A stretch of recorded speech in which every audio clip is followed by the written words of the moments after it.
என்ன பத்த ஆத்தா கண்ணீரத்தான் பார்த்தா. எங்க அம்மா பஞ்சாயத்து கொண்டு போனாங்கன்னா ஏதாவது ஒரு அப்படி பண்ணிட்டா அங்க போய் சண்டை போட்டா அங்க போய் சண்டை போட்டா. நான் பெருசா படம் எடுத்து சம்பாரிச்சு அவங்களுக்கு பணம் கொடுக்கல, ஒன்னும் பண்ணல. இப்ப எதையும் என்கிட்ட எதிர்பார்ப்பு இல்ல. ஒரு தடவை எங்க அப்பா வெட்ட வந்தாரு, என்ன அழுதுட்டு இருந்தாங்க. மனசெல்லாம் பந்தளிட்டு மல்லிக்கொடியா ஒன்ன விட்ட, உசுருக்குள் கோயில் கட்டி ஒன்ன கொலு வச்சு கொண்டாடினே. ஐஏஎஸ் தான் இல்ல, சரி வேற ஏதாவது இன்டர்வியூ போய் ஏதாவது ஒரு ஐஎஃப்எஸ் ஏதாவது ஒண்ணு பண்ணிடலான்னு போனாங்க. அவங்க உங்க தந்தை பெயர் அது காலிமுத்து விட்டுட்டாங்க, அது கணவர் பெயர் என் பேர். என்ன தைரியத்தில் இன்டர்வியூக்கு வந்தீங்க? இப்போ புருஷன் பேரை கேட்ட உடனே அதெல்லாம் புலகாங்கி அடைஞ்சிட்டாங்க. உண்மையிலே பார்த்தா ஒரு பரிதாபத்துக்குரிய ஜீவன் தான்.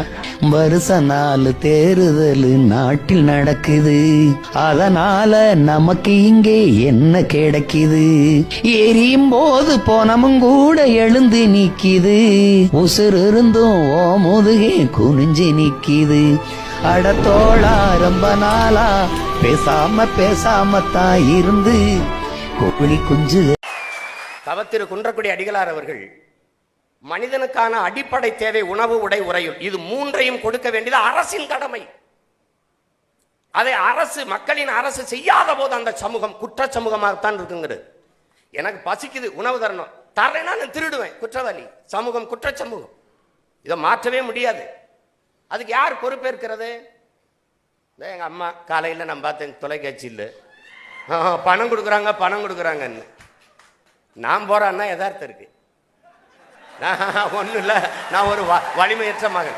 எங்க அம்மா போராடுறதா எனக்கு வேடிக்கை இருக்கு. எவ்வளவு பெரிய அதிகாரம் வச்சிருக்கிறீங்க?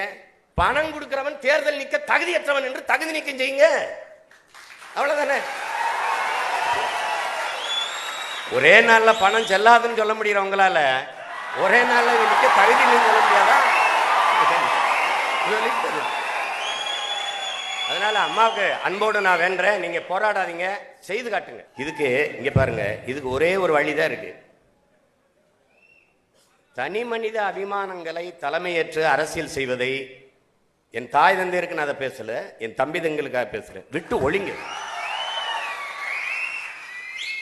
நல்ல தத்துவங்களை தலைமையேற்று அரசியல் செய்ய கற்றுக்கொள்ளுங்க. சின்னங்களை பார்த்து வாக்கு செலுத்துற முறையை முதல்ல ஒழிங்க. நல்ல எண்ணங்களை பார்த்து வாக்கு செலுத்துற முறையை உருவாக்கு.